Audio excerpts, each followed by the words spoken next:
Hey everyone, I hope you are enjoying your summer.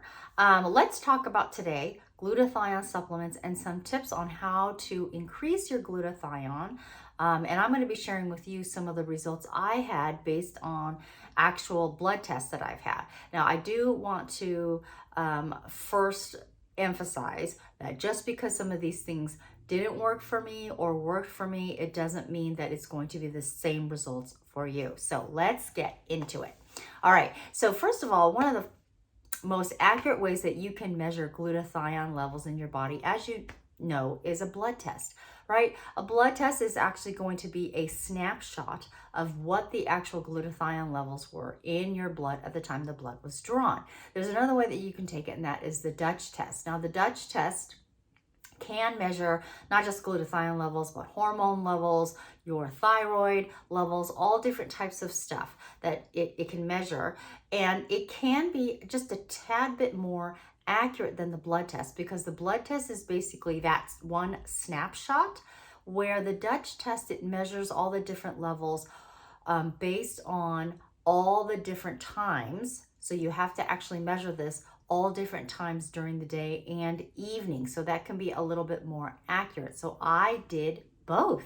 For those of you who are new to my channel, my name is Christy, and I have been professionally treating clients with treatment-resistant hyperpigmentation, acne, and anti-aging without the use of topical medication for over 18 years. I've done approximately around 27,000 different treatments. So I've had a lot of hands-on experience, and eventually I have come to my treatment approach with a three-prong approach, which is more of a holistic approach. I use foods, supplements, and a very customized skincare protocol for that specific person, depending on their skin treatment history, even their blood type.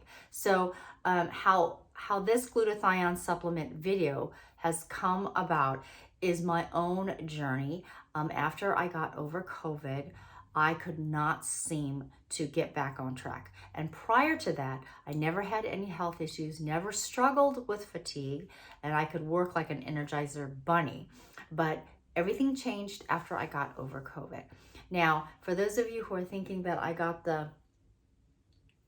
no, I did not. So moving on, after we took the test, I was low in iron, vitamin D, vitamin Bs, glutathione, and thyroid hormone. So initially, they didn't think I had Hashimoto's disease, but they started to treat me as if I did. Now, the test results that I'm going to share with you, some of these may actually help the average person like you. But for someone who has autoimmune and apparently an impaired digestive function that doesn't readily absorb the nutrients from food and even supplements, I'm going to share with you what happened and what the test results actually showed. So the first thing I did is I just ate whole foods and more of the foods that are known to help with liver support and liver function, and to help your liver create more glutathione.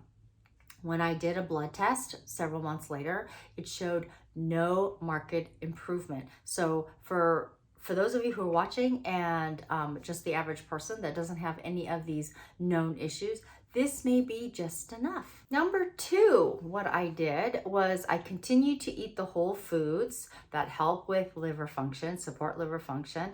And I also started to take, as you all know, a collagen that specifically had glutamic acid, glycine, and cysteine. These are all three amino acids that are needed to make glutathione.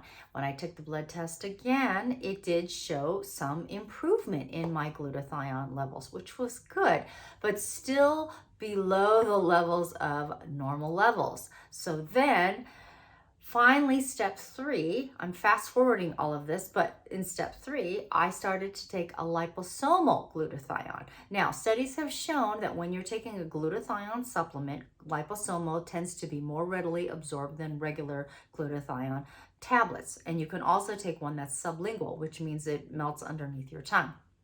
Now, the liposomal glutathione, here is what I found out when I was really suggesting this for my clients as well. When you go onto Amazon, and you look at all the liposomal glutathione, most of them are made with a seed oil, namely the one that I saw the most was sunflower oil. There was also safflower and canola oil together.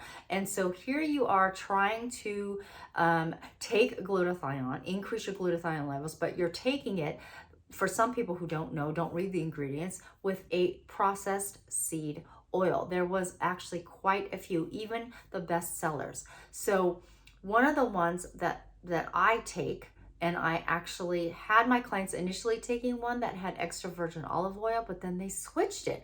They switched it to sunflower oil. So then I had to go back to all my clients and say, okay, after you're, if you don't want to take that one anymore, because it does have sunflower, this new one has extra virgin olive oil. So I will put a link in the description below. Now that I think of it, I'll put that in there because I always get a comment that says, well, which one was it? So I will go ahead and put that in. So after taking the glutathione liposomal supplement, as well as the eating the whole foods, and taking the collagen, I did see a little bit more improvement in my glutathione levels. Now, the next step that I did is I did take some additional supplements that were known to boost glutathione levels.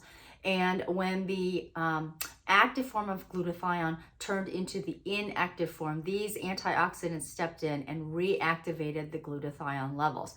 So I didn't take all of them all the time. So for example, I was taking a vitamin C sourced from Whole Foods, and I would take it with the liposomal glutathione. I would take NAC, I would take taurine. There was different combinations that I would do. The one that I did consistently did take, only because I do have hyperpigmentation and I wanted to be out in the sun. I wanted to mitigate the uneven pigmentation formation, and I talk about it all the time because I have seen so many results with my clients, and that is the Pro Shield Max. I went and grabbed it to prove that I actually take it. So this is my little portable supplement cabinet, as you would, my medicine cabinet, I guess you would call it. And I'm not going to tell you all of them just because this isn't the video for it. But I do want to tell you that everything that's in here, I did research on. It actually helps increase or help support glutathione levels in the body. So for example, the lutein, zeaxanthin, astaxanthin, mulberry fruit powder, mulberry fruit powder, raspberry extract, they all are known to increase glutathione levels in the body. Now, they also have something in here called raspberry ketones. Now, that, I am going to say this, I looked it up. They have studies where they have used raspberry ketones along with other antioxidants, and when they paired it with other antioxidant, yes, it did show that glutathione levels can increase in the body. However, the study results were, because it was used with other antioxidants, they could not conclude that there was a direct link with just isolated raspberry ketones to the increased glutathione level. So I will tell you that, and this is the studies that I'm referring to are all the human tests. So although they do have some tests with mice as well, but I'm just talking about the ones with the human one. So I would consistently take this, and as well as green tea extract, which is one I talk about a lot as well. So when I did this, along with the liposomal glutathione, and then a varied of whether it was vitamin C, zinc, the NAC, yes, there was even more of a bump with glutathione in my actual blood tests. But even after eating a diet that helps with glutathione production, including the collagen powder and the liposomal glutathione supplements and everything else that it can increase glutathione production in your body, I wanted to see if there was a even bigger improvement if I did a glutathione IV therapy. So upon the recommendation and advisement of my functional medicine doctor, she also wanted to see as well if anything would happen. So about a month later, after I did the IV therapy, so I had only done one, and waited about a month.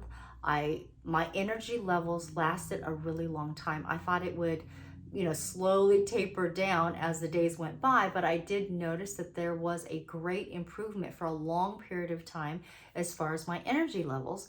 And after I got measured again with my glutathione levels, and it did show a very big improvement in my glutathione levels, even after about a month after I did one IV test. So does that mean I'm going to do glutathione level IV tests regularly? Well, what I'm going to do first, because it is costly. So the good thing is it does bypass your digestive system and it goes right into your bloodstream. So the absorption is at its maximum when compared to taking a supplement. Although, as I told you, that it did help. It showed in the blood test, it did help. So what I'm going to do is I am going to continue what I have been doing. And if I feel like my energy level is slowly going down, then I'm probably going to do it at least once, maybe a quarter, or once every couple of months. I know that if you buy them in packages, you can get a slight discount. So we'll see with that. Now, if you want to know when the best time to take glutathione based on clinical studies, then watch this video right here, because remember, makeup is an art, skincare is a science, and we will see you in the next video.